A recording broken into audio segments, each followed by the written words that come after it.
رسوله أما بعد فإن خير الحديث كتاب الله وخير الهدي هدي محمد صلى الله عليه وسلم وشر الأمور محدثاتها وكل محدثة بدعة وكل بدعة ضلالة وكل ضلالة في النار.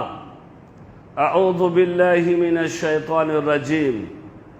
ظهر الفساد في البر والبحر بما كسبت أيدي الناس ليذيقهم بعد الذي عملوا لعلهم يرجعون.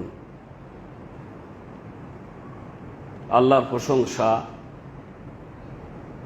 এবং রাসূল করিম সাল্লাল্লাহু আলাইহি ওয়াসাল্লামের উপর দরুদ ও সালাম পাঠ করার পর পবিত্র কোরআন থেকে একটা আয়াত পাঠ করেছি। এই আয়াতে মহান আল্লাহ রব্বুল আলামিন আমাদেরকে সাবধান করিয়েছেন বা সাবধান করেছেন যে আমরা পাপ করি, আমরা অন্যায় করি, যার কারণে আমাদের উপরে বিভিন্ন ধরনের বালা মুসিবত নেমে আসে। তো আল্লাহ বলেছেন, তোমাদের ওপরে যখন কোনো অঘটন ঘটে, কোনো বালা মুসিবতের যখন তোমরা শিকার হও, যখন তোমরা বিরাট কোনো পেরেশানিতে পড়ো, তখন মনে করে নিও যে এটা আল্লাহ আমি তোমাদেরকে দিতে চাইনি, বরং এটা তোমরা নিজেরাই ডেকে নিয়েছো। পাপ বেশি হয়ে গেলে, অন্যায় আর অনাচারের সমাজ ভরে গেলে বিভিন্ন প্রকারের বিপদ আপদ আল্লাহর পক্ষ থেকে আসে। কখনো অসুখ রোগবালা আকারে, কখনো অনাবৃষ্টি অতিবৃষ্টি, ঘূর্ণিঝড় ভূমিকম্প বিভিন্ন আকারে। তাই আল্লাহ তাআলা বললেন, যাহারাল ফাসাদু ফিল বাররি ওয়াল বাহর বিমা কাসাবাত আইদিন নাস। সর্বত্রে ফিল বাহরে ওয়াল বাহর, ফিল বাররে ওয়াল বাহর, স্থল পথে সমুদ্র পথে সর্বত্রে বিপর্যয় যে ঘটে, এগুলি হচ্ছে মানুষের নিজের কর্মের ফল। বিমা কাসাবাত আইদিন নাস, এগুলো যে ঘটে আমি চাই না, আমি আল্লাহ চাই না যে তাদের এগুলি ঘটুক। কখনো আকাশ পথে যাচ্ছিল একটি ফ্লাইট, পড়ে গেল, অনেকগুলি মানুষ ছিল, কারো লাশ পাওয়া যায়নি। সেই যাত্রীদের মধ্যে একটা যাত্রী আমিও হতে পারতাম, আপনাদের মধ্যেও কেউ হতে পারত। বলে না, আমরা তো ফ্লাইটে যাতায়াত করি না, আমরা ট্রেনে বাসে যাতায়াত করি। তো আল্লাহ তাআলা বললেন ফির বাররে ওয়াল বাহর, কখনো স্থল পথে হয়, কখনো সমুদ্রের পথে হয়। একটি জাহাজ নিয়ে অনেকগুলি মানুষ যাচ্ছিল, সমুদ্রে জাহাজটি ডুবে গেল, মানুষগুলি সব মাছের তলে পেটে চলে গেল, একটা লাশ হয়তো পাওয়া গেল না। আর স্থল পথে তো দেখতেই পাচ্ছেন, কখনো মোটর সাইকেল, কখনো চার চাকা দিয়ে, কখনো ট্রেন, কখনো আমরা দেখতেই পাচ্ছি। এই যা কিছু হচ্ছে, এ সব কিছুই তোমাদের নিজের কর্মের ফলে। আমি কিছু মানুষকে তুলে নিলাম, কিছু মানুষের ওপরে বিপদ দিলাম, কিছু মানুষ সেই অঘটনের শিকার হলো, সবাই কিন্তু হলো না। কেন? লিইউযীকাহুম বা'দাল্লাযী আমিলু, যাতে করে আমি তাদেরকে তারা যা কিছু করে পাপ, তাদের পাপের কিছু ফল তাদেরকে আমি দেখিয়ে দিতে চাই। তার মজা, তার স্বাদ তাদেরকে আমি দিতে চাই যে দেখো এগুলি তোমাদের পাপের ফল। লাআল্লাহুম ইয়ারজিউন, হতে পারে যে তারা ফিরে আসবে। ফিরে আসার মানে যে মানুষগুলি আরো আছে দুনিয়াতে, তারা যখন দেখবে তখন তারা ফিরে আসবে।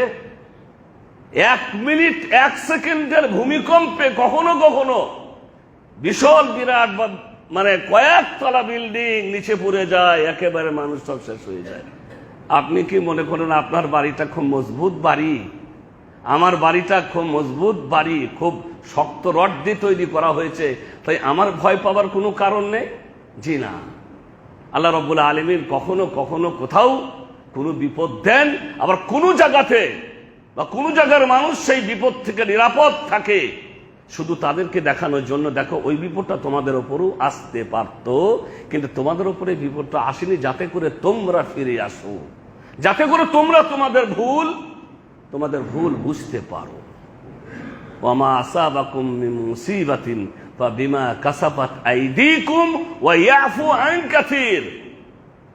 যত মুসিবত তোমাদের উপরে আসে, যত বিপদ তোমাদের উপরে আসে, ফাবিমা কাসাবাত আইদিকুম, এটা হচ্ছে তোমাদের নিজের হাতের কর্মের ফল, তোমাদের কর্মের ফল। ওয়া ইয়াফু আন কাসীর, কিন্তু আল্লাহ বেশিরভাগ মাফ করে দেন। মানে সবাই কি তো মারেননি, কয়েকজন মাত্র বিপদের শিকার হয়েছে। যদি সারা বিশ্বকে আপনি হিসাব করেন তা কতগুলি মানুষ গেল, আছে অনেক, তাদেরকে আল্লাহ মাফ করে দিয়েছেন। কিছু মানুষের ক্ষতি হয়েছে, কিন্তু ব্যাপক হারে ক্ষতি হয়নি, অল্প ক্ষতি হয়েছে। তাই মানুষ যখন আল্লাহর বিরুদ্ধে যায়, রাসূল করিম সাল্লাল্লাহু আলাইহি ওয়াসাল্লামের বিরুদ্ধাচরণ করে, নাফরমানি করে, অবাধ্যতা করে, এই অবাধ্যতার বিরুদ্ধাচরণের কারণে তাদের উপরে বিভিন্ন ধরনের বিভিন্ন রকমের আল্লাহ রাব্বুল আলামিনের পক্ষ থেকে বিপদ আসে, যাতে করে তারা বুঝতে পারে আল্লাহ কিন্তু সবাইকে একবারে ধরেন না। আল্লাহ রাব্বুল আলামিনের নীতি এরকম নয় যে তিনি একবারেই সবাইকে ধরে শেষ করে দিবেন। আল্লাহ সুযোগ দেন, আল্লাহ বুঝতে সুযোগ দেন, আল্লাহ অবসর দেন। ওয়া উমলি লাহুম ইন্না কাইদি মাতিন, আমি ওদেরকে ছেড়ে দিয়েছি, অবসর দিয়েছি, ইন্না কাইদি মাতিন, কিন্তু আমি যখন ধরবো তখন আমার ধরা অনেক শক্ত হবে, ধরলে বাঁচার আর কোনো উপায় নাই। ফেরাউনকে আল্লাহ রাব্বুল আলামিন অবসর দিয়েছিলেন, মুসা আলাইহিস সালামকে পাঠিয়ে বারবার বুঝিয়েছিলেন, কিন্তু না, শেষ পর্যায়ে তাকে ডুবেলেন, তাকে ধ্বংস করলেন ওই নীল দরিয়ার মাঝে গিয়ে। বলে আর নয়, শেষ হয়ে গেছে, তোমার অবসরের পালা শেষ, তোমাকে অবসর দেওয়া হয়েছিল, কিন্তু তুমি বুঝতে চেষ্টা করলে না। যখন আল্লাহ ধরলেন তখন কি বললো ফেরাউন?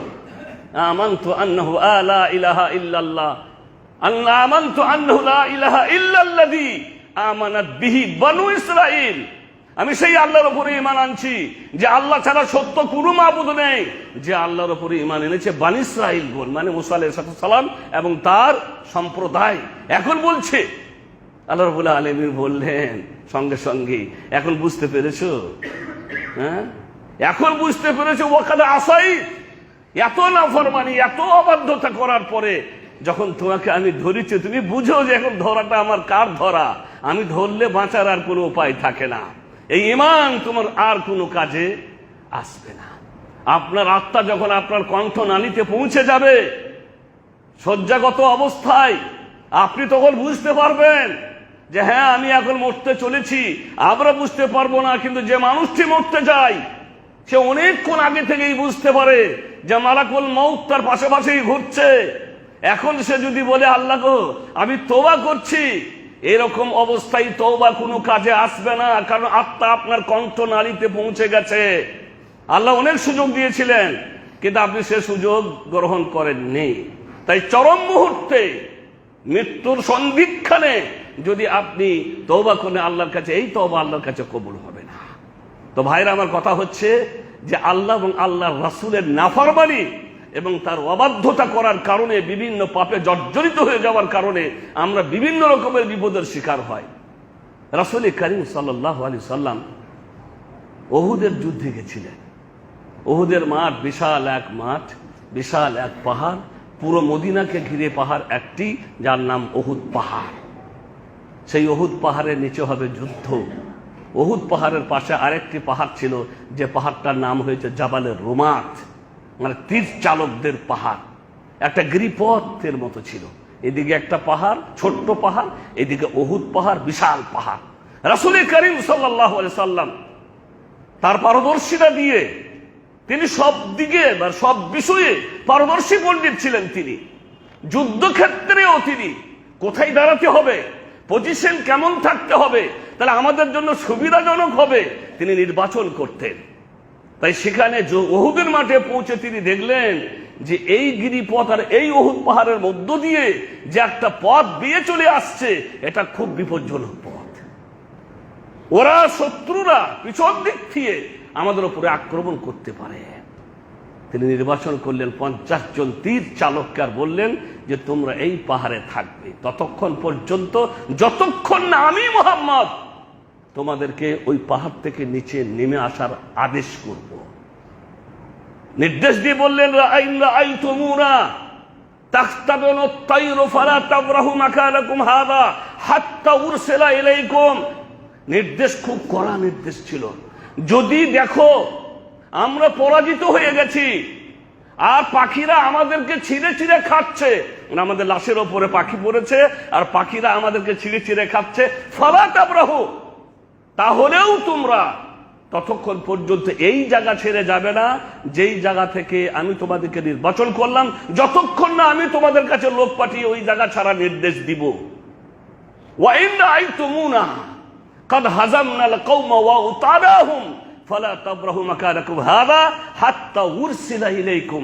আর যদি দেখো আমরা জয়যুক্ত হয়ে গেছি, ওদেরকে দলিত মথিত করেছি, ওরা পালিয়ে গেছে, তা সত্ত্বেও এই পাহাড় ততক্ষণ পর্যন্ত ছাড়বে না যতক্ষণ না আমি তোমাদেরকে ছাড়ার জন্য নির্দেশ দিব। এই ছোট্ট একটা নির্দেশ ছিল ওই 50 জন সাহাবীদের জন্য। যুদ্ধ শুরু হয়ে গেল, ওরা পালিয়ে গেল, শত্রু দল টিকতে পারল না। তখন এরা গনিমতের মাল জমা করতে লাগলো। শত্রুরা যুদ্ধক্ষেত্রে যে মালগুলা ছেড়ে পালিয়ে যায় সেই মালগুলির নাম হচ্ছে গনিমতের মাল। এ মাল জমা করার কাজে লেগে গেল। পাহাড় থেকে ওই 50 জন সাহাবী তখন দেখতে পাচ্ছেন আর যুদ্ধ প্রায় শেষ, এখন তো মাল জমা করার কাজ চলছে। বলে চলো আর এখানে থাকার কোনো দরকার নেই, আমরা ওই মাল জমা করার কাজে অংশগ্রহণ করব। আব্দুল্লাহ বিন জুবাইর যাকে নেতা নির্বাচন করেছিলেন, আমির নির্বাচন করেছিলেন মুহাম্মদ রাসূলুল্লাহ সাল্লাল্লাহু আলাইহি ওয়াসাল্লাম, তখন তিনি আল্লাহর নবীর এই নির্দেশটা স্মরণ দিয়ে বললেন, তোমরা কি জানো না নবী কি বলে গেলেন? কোন অবস্থাতেই এই পাহাড় আমাদের ছাড়া যাবে না যতক্ষণ না তিনি আমাদের কাছে নির্দেশ পাঠাবেন। বলে না না, আর এখানে থাকার দরকার নেই। ইখতিলাফ শুরু হয়ে এক এক করে সবাই পাহাড় থেকে নিচে নেমে চলে গেলেন। থাকলেন মাত্র 10 জন সাহাবী। অনেক দূরে শত্রু দল চলে গেছে, তাদের মধ্যে তখন একজন আছেন খালিদ বিন ওয়ালিদ রাদিয়াল্লাহু তাআলা আনহু। তখন তিনি ইসলাম গ্রহণ করেননি ছিলেন। তিনি দেখতে পেলেন সুযোগ, এবারে বুঝতে পেরে গেলেন পেছন দিক থেকে গিয়ে ওদের ওই গিরিপথ ধরে ওদের উপরে আক্রমণ করলে আর ওরা আমাদের সামাল দিতে পারবে। ঠিক তাই হয়ে গেল। পেছন দিক থেকে এসে তাদের উপরে আক্রমণ করলো। ওই 10 জন সাহাবীকে শহীদ করে দিলেন। তারা সকলেই শহীদ। অনেকগুলি মানুষের সামনে 10 জন সাহাবী আর কেই বা করতে পারেন, শহীদ হয়ে গেলেন তারা। তারপরে আক্রমণ হয়ে গেল মুসলিমদের উপরে, যারা মাল জমা করার কাজে ব্যস্ত ছিল, বুঝতেও পারছিলেন না হচ্ছেটা কি। আল্লাহ তাআলা এই দৃশ্যটা কোরআনে তুলে ধরেছেন। আওয়ালাম্মা আসাবাতকুম মুসিবাতুন ক্বাদ আসাবতুম মিসলাইহা কুলতুম আন্না হাযা কুল হুয়া মিন ইনদি আনফুসিকুম ইন্নাল্লাহা আলা কুল্লি শাইইন কাদির। যখন তোমাদের উপরে আক্রমণ শুরু হয়ে গেল পিছন দিক থেকে, তখন বিরাট মুসিবত এসে গেল, তখন তোমরা বললে এই মুসিবত আবার কোথায় থেকে এলো রে বাবা। লেকিন শুনো, কাদ আসাবতুম মিসলাইহা, এরকম বড় বিপদে তোমরাও ওদেরকে ফেলেছিলে উহুদের প্রান্তরে।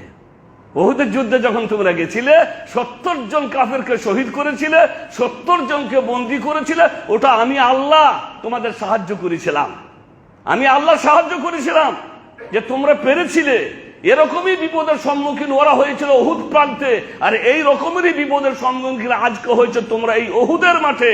ওরা বদরে হয়েছিল, তোমরা অল্প সংখ্যক মানুষ ছিলে বদরে, মাত্র 700 জন মানুষকে নিয়ে, এবার 300 জন মানুষকে নিয়ে আল্লাহ রাসূল সাল্লাল্লাহু আলাইহি সাল্লাম বদরের যুদ্ধে গেছিলেন। যাদের হাতে তরবারি ছিল না, যাদের পেটে খাবার ছিল না, ক্ষুধার্ত অবস্থায় অসুস্থ শরীর নিয়ে তারা বদর প্রান্তে গেছিল শুধুমাত্র আল্লাহ এবং আল্লাহ রাসূলের প্রতি ভালোবাসা এবং ঈমান নিয়ে। আল্লাহ তাআলা তাদের সাহায্য করেছিলেন। তাই আল্লাহ বলছেন, বদরে আমি তোমাদের সাহায্য করেছিলাম এবং তোমরা জয়যুক্ত হয়েছিলে। এইরকমই বিপদ তাদের উপর এসেছিল। যে বিপদ আজকে তোমরা উহুদের মাঠে শিকার হয়েছো। কেন? কারণ তোমরা রাসূল করিম সাল্লাল্লাহু আলাইহি সাল্লামের নির্দেশকে অমান্য করেছো। ইন্নাল্লাহা আলা কুল্লি শাইইন ইন্নাল্লাহা আলা কুল্লি শাইইন কাদির।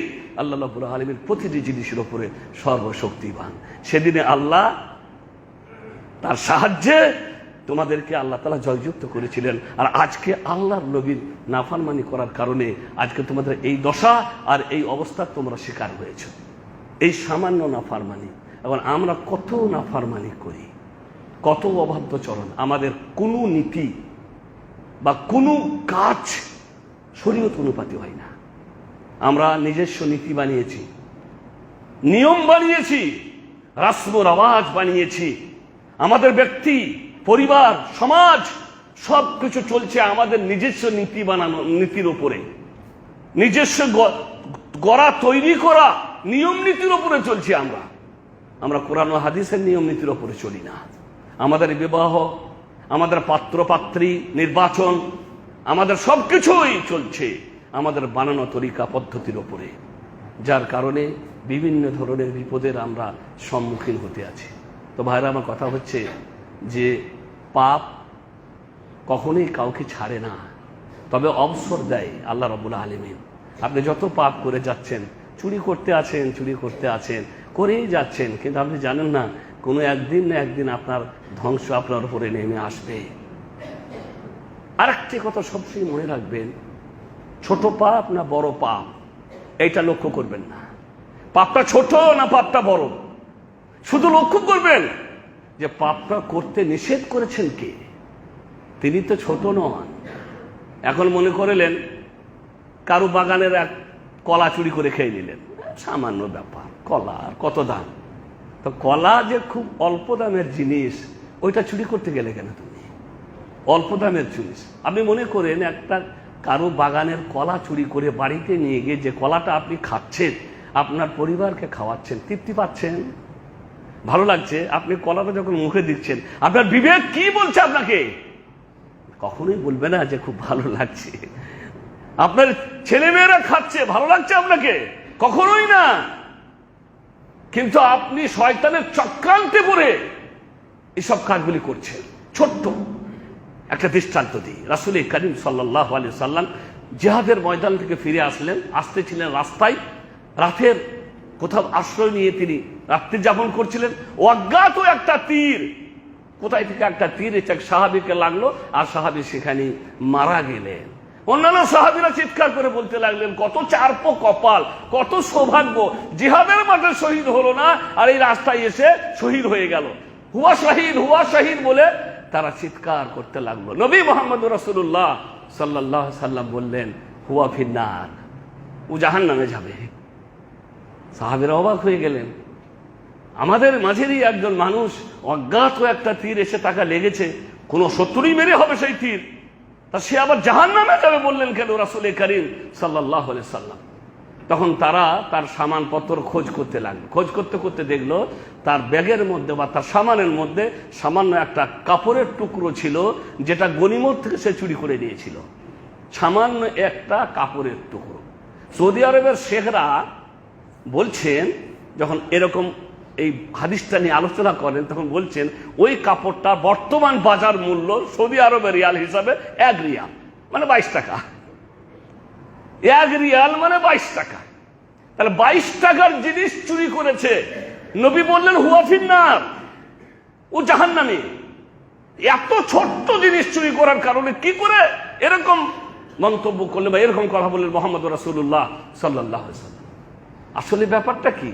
গনিমতের মাল থেকে আল্লাহর নবীকে না জানিয়ে কিছু নিয়ে নেওয়া নিষেধ করেছেন কে? আল্লাহ রাব্বুল আলামিন। রাসূল করিম সাল্লাল্লাহু আলাইহি সাল্লামের কাছে মাল জমা হবে, সেই মাল তিনি যাকে যেভাবে যাকে যতটা দেওয়ার প্রয়োজন তিনি ভাগী বন্টন করবেন। এই ছিল নিয়ম নীতি। সেখান থেকে একটুকু সামান্য পরিমাণও কোনো কিছু নিয়ে নেওয়ার অধিকার কারো ছিল না। স্রষ্টা, আপনার পরিচালক, আপনাকে নিয়ামতে ভরে দিয়েছেন যিনি, তিনি আল্লাহ আপনাকে নিষেধ করেছেন। যার নির্দেশ ছাড়া আপনি একটা কদমও আগে বাড়াতে পারবেন না, তিনি নিষেধ করেছেন। ছেলে বলে আমি শ্বশুর বাড়ি যাব, তো বাবা বলছে এখন কাজের সময়, যে এলাকাতে যা হয়, কোনো এলাকাতে ধানের সিজন হয়, ওরা ধানগুলি পেকে গেছে, এটা উঠে যাক বাবা, তারপরে যাবে। কোনো এলাকাতে ফলের সিজন, লিচুর সিজন বা আর কিছু আমের সিজন, এটা ঘর ঢুকে যাক, তারপরে যাবে। ছেলে মানল না, চলে গেল। ছেলে কি বড় পাপ করেছে? শ্বশুর বাড়ি গেছে, তার স্ত্রী আছে, তার বৈধ স্ত্রী আছে, কোনো অন্যায় করেনি, কিন্তু নির্দেশটা যার অমান্য করলো তিনি কে? তিনি তার পিতা। এই পিতা মনে মনে শুধু এটাই গাইবে, যাকে কষ্ট করে মানুষ করলাম, হ্যাঁ, টাকা পয়সা দিয়ে লেখাপড়া শেখালাম, তার জন্য কত কুরবানি, কত ত্যাগ করেছি আমি, আর সেই ছেলে কিছু মনেই করলো না, আমার কথার দামই দিল না। চরম ব্যথা পায়, চরম ব্যথা পায়। আর আপনি বললেন না অসুবিধা দেখে, আমি তো আর অন্য কোথাও যাইনি, আমি তো শ্বশুর বাড়ি গেছি। তো ভাই কথা হচ্ছে, যার কথাটা অমান্য করেছেন তিনি হচ্ছে আপনার পিতা, যিনি আপনার জন্য অনেক কিছু ত্যাগ করেছেন, তার জীবনের সবকিছু আপনার জন্য দিয়ে দিয়েছেন, আর আপনি তার ছোট্ট একটা কথাকে অমান্য করে বলছেন আমি অন্যায় কিছু করিনি, চরম অন্যায় করেছেন। তো কথা হচ্ছে পাপ কত ছোট ক্ষুদ্র সেটা লক্ষণীয় নয়, লক্ষণীয় হচ্ছেন পাপটা যিনি নিষেধ করেছেন করতে, তিনি হচ্ছেন আমাদের প্রতিপালক, আমাদের রব, মহান আল্লাহ রব্বুল আলামিন। বারাকাল্লাহু লি ওয়া লাকুম বিল কুরআনিল আযীম ওয়া নাফা'নি ওয়া ইয়্যাকুম বিল আয়াতি ওয়াদ যিকরিল হাকীম। ইন্নাহু তাআলা জাওয়াদুল কারীমুম মালিকুম বাররুর রাউফুর রাহিম।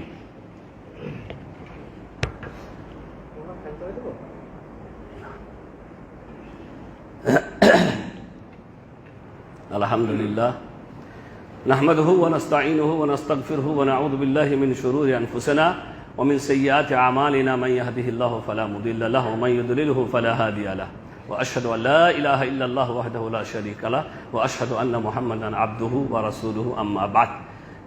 আরেকটি কথা বলে দিই, যখন পাপ সীমা অতিক্রম করে তখন আল্লাহর পক্ষ থেকে যে আপদ বিপদ আসে, সেই বিপদটাতে কিন্তু শুধু পাপীরাই ধরা খায় না, বরং সবাই ধরা খায়। আল্লাহর পক্ষ থেকে যখন পাপের কারণে কোনো বিপদ আসবে, সেটা ভূমিকম্পের আকারে হোক বা অতিবৃষ্টির আকারে হোক, ঘূর্ণিঝড়ের আকারে হোক বা আরো কোনো আকারে হোক, এটাতে কিন্তু শুধুমাত্র পাপীরাই ধরা খাবে না, এটা আল্লাহর নিয়ম নয়, বরং ধরা সবাই খাবে। তাই সমাজে যারা ভালো মানুষ, বিশেষ করে যুবক সম্প্রদায়, কারণ এরাই বানাতে পারে, এরাই বিগাড়তে পারে, এরা গড়তেও পারে আবার আর ভাঙতেও পারে, এদের অনেক বড় ভূমিকা থাকা দরকার বানানোর ক্ষেত্রে। এদের উচিত যে একটু আমরা দাঁড়াবো, সমাজের খোঁজ খবর নিব, কোন কোন সমাজের মানুষ এমন রয়েছে বা ছেলেরা রয়েছে যারা বেশি দুষ্টামি করছে, জ্বালাচ্ছে, ছোটখাটো জিনিস চুরি করছে, আর কিছু আর কিছু আর কিছু। এই যুবকগুলি যে একটুকু বলে যে আমরা ভূমিকা নিব, এরা সব করতে পারবে, এদের করা উচিত। কারণ যুবকদের ভূমিকা সব ক্ষেত্রে সব সময় থেকেছে, যাদের কারণে আজকে আমরা ইসলাম পেয়েছি। জানেন, আবু হুরায়রা রাদিয়াল্লাহু তাআলা আনহু, যিনি সব থেকে বেশি হাদিস বর্ণনা করে গেলেন, তিনি কখন থেকে হাদিস শিখতে শুরু করেছিলেন রাসূল কারীম সাল্লাল্লাহু আলাইহি ওয়াসাল্লামের কাছে? আর নবী যখন মারা যান তখন তার বয়স ছিল 32 থেকে 33 বছর। আব্দুল্লাহ ইবনে আব্বাস রাদিয়াল্লাহু তাআলা আনহু, যাকে আল্লাহর নবী বললেন তার জুবানুল কোরআন, কোরআনের মুফাসসির, কোরআনের আয়াতগুলি কোথায় কখন নাযিল হয়েছে, তার শব্দার্থ কি, তার সঠিক অর্থ কি, তার সবকিছু জানতেন ইবনে আব্বাস রাদিয়াল্লাহু তাআলা আনহু। এবং আল্লাহর নবী যখন মারা যান তখন তার বয়স ছিল মাত্র 18 বছর। এই ধরনের যত সাহাবী, তারা দিনের কাজগুলি বা দিনের আল্লাহর নবীর কাছে আসা ওহীগুলোকে নিজের মগজে মস্তিষ্কে হিফাজত করেছিলেন এবং সেগুলি আমাদের কাছে পৌঁছিয়েছেন। তাই যুবকরা যদি মনে করে যে আমরা অন্যায়কে রুখবো, অন্যায়ের বাধা দিব, তাহলে তারা পারবে। তার জন্য প্রস্তুতি নিতে হবে, তার জন্য ভূমিকা নিতে হবে। রাসূল কারীম সাল্লাল্লাহু আলাইহি ওয়াসাল্লাম বলেছেন, মান রাআ মিনকুম মুনকারা ফালইয়ুগাইয়িরহু বিয়াদি ফাইন লাম ইয়াস্তাতি ফাবিলিসানি ফাইন লাম ইয়াস্তাতি ফাবিকলবি। যখন তোমরা কোনো অন্যায় হতে দেখো, তখন সেই অন্যায়টা বাধা দাও হাত দিয়ে, হাত ধরে, না করতে দিব না, যদি এটা সম্ভব হয়। এবার হাত দিয়ে সম্ভব হচ্ছে না, সম্ভব আছে কোন কোন কোন ক্ষেত্রে আছে। এখন বাড়িতে আপনি বাড়ির গার্জেন, আপনি কি আপনার ছেলেকে বাধা দিতে পারবেন না? আপনার মেয়ে নামাজ পড়ে না, আপনি কি বলতে পারবেন না? আপনার স্ত্রী পর্দা করে না, আপনি গার্জেন, এই শক্তি আপনার আছে। আপনার স্ত্রীকে পর্দা করতে বলার, আপনার মেয়েকে পর্দা করে চলতে বলার। আজকে সমাজের যত অঘটন, বিয়ের রাতে আপনার মেয়ে পালিয়ে গেছে, যা, কত লজ্জাকর ব্যাপার। কিন্তু দোষটা তো আপনার, ওই পালিয়ে যাওয়ার সুযোগটা তো আপনি দিয়েছিলেন। একদিন চলে যাচ্ছিল, কোথায় যাচ্ছিল, কি খবর, কি করছে, কোথায় কোনো খবর রাখছিলেন না। আজকে পালিয়ে গেছে, এখন আপনি মানে কি বলে, বড় লজ্জাকর ব্যাপার, মেয়েটা আমার পালিয়ে গেছে, ছেলে আর একটা বিয়ে করে নিয়ে পালিয়েছে, এই ইত্যাদি ইত্যাদি অনেক ঘটনা, যা বলার নেই আর কি। তো এগুলো সুযোগ কারা দিয়েছে? আমরা দিয়েছি আর কি। আপনি গার্জেন, আপনার ভূমিকা আপনি পালন করুন। হাত দিয়ে বাধা দেন আপনার পরিবারের লোকদেরকে, নামাজ পড়তে হবে। বাবা, নামাজ যদি না পড়ো তাহলে তোমাদের সাথে আমার কোনো সম্পর্ক থাকবে না। আপনার সম্পত্তি আছে, তার আপনার সম্পত্তির প্রতি তাদের লোভ আছে, কেন পারবেন না? তো আল্লাহ রাসূল বললেন সাল্লাল্লাহু আলাইহি ওয়াসাল্লাম, যদি হাত দিয়ে বাধা দিতে পারো তাহলে হাত দিয়ে দাও। ফাইল্লাম তাস্তাতিআ, যদি এটা সম্ভব না হয় ফাবে লিসানি, মুখে বলো।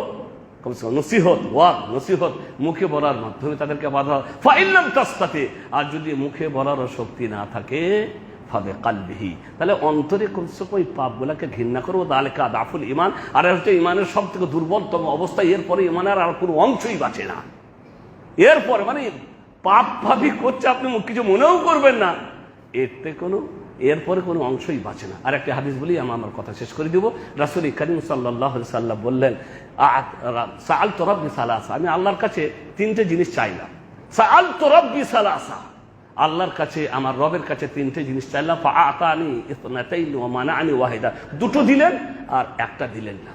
সাআলতু রাব্বি আন লা ইউহলাকা উম্মতি বিসসানা, আমি আল্লাহকে বললাম, হে আমার রব প্রতিপালক, সমস্ত উম্মতকে আমার একই সময়ে অনাবৃষ্টি দিয়ে তুমি ধ্বংস করে দিও না। ফাআতানি, হবে না, হ্যাঁ তা হবে না, ওটা দিলাম তোমাকে, মানে এরকম হবেই না যে ব্যাপক মুর্শিদাবাদে অনাবৃষ্টি, বৃষ্টি কিংবা ভূমিকম্প, আবার বর্ধমানে, আবার ব্যাপকভাবে সব জায়গাতে খুব কম, এক এলাকাতে হবে, তো এক এলাকার মানুষ নিরাপদ থাকবে। কিংবা ইন্ডিয়াতে হয়েছে, আরো কত দেশ আছে পৃথিবীতে, সে দেশের মানুষদের খুব ভালো আছে।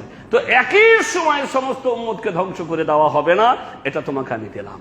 আর আমি চাইলাম, হে আল্লাহ, আল্লাহ ইউহলাকা উম্মতি বিল গারাক, আমার সমস্ত উম্মতকে একই সময়ে ডুবিয়ে যেন ধ্বংস করে না দেওয়া হয়, যাকে বলা হয় বন্যা, প্লাবন। একবারে ব্যাপক প্লাবন সারা পৃথিবীতে হবে, যে বন্যা হয়েছে নূহ আলাইহিস সালামের যুগে, আর সব ধ্বংস হয়ে যাবে। না না, এটা হবে না। ঠিক আছে, এটা তোমাকে দিলাম, এটা তোমাকে দিলাম। ওয়াসআলতু রাব্বি আন লা ইয়াজআলা বা'সাহুম বাইনাহুম, হে আল্লাহ গো, আমার উম্মতের কোনো মানুষ পাপ করলে এই পাপের বোঝা যেন অন্য মানুষের ঘাড়ে না চাপে। ফামানানিহা, আল্লাহ কিন্তু এটা দিলেন না, বলে না, তা হবে না। পাপের কারণে যখন আযাব যাবে, তখন এই আযাবের শিকার পাপীরাও হবে, আর যারা পাপ করে না ভালো মানুষ তারাও হবে, এটা তুমি পাবে না। ইন্নাল্লাহা ওয়া মালাইকাতুহু ইউসাল্লুনা আলান নবী ইয়া আইয়ুহাল্লাযীনা আমানু সাল্লু আলাইহি ওয়া সাল্লিমু তাসলিমা আল্লাহুম্মা সাল্লি আলা মুহাম্মাদ ওয়া আলা আলি মুহাম্মাদ কামা সাল্লাইতা আলা ইব্রাহিম ওয়া আলা আলি ইব্রাহিম ইন্নাকা হামিদুম মাজিদ। اللهم بارك على محمد وعلى آل محمد كما باركت على إبراهيم وعلى آل إبراهيم إنك حميد مجيد. عباد الله رحمكم الله، إن الله يأمر بالعدل والإحسان وإيتاء ذي القربى وينهى عن الفحشاء والمنكر والبغي يعظكم لعلكم تذكرون. اذكروا الله يذكركم وادعوه يستجب لكم ولذكر الله أكبر والله يعلم ما تصنعون.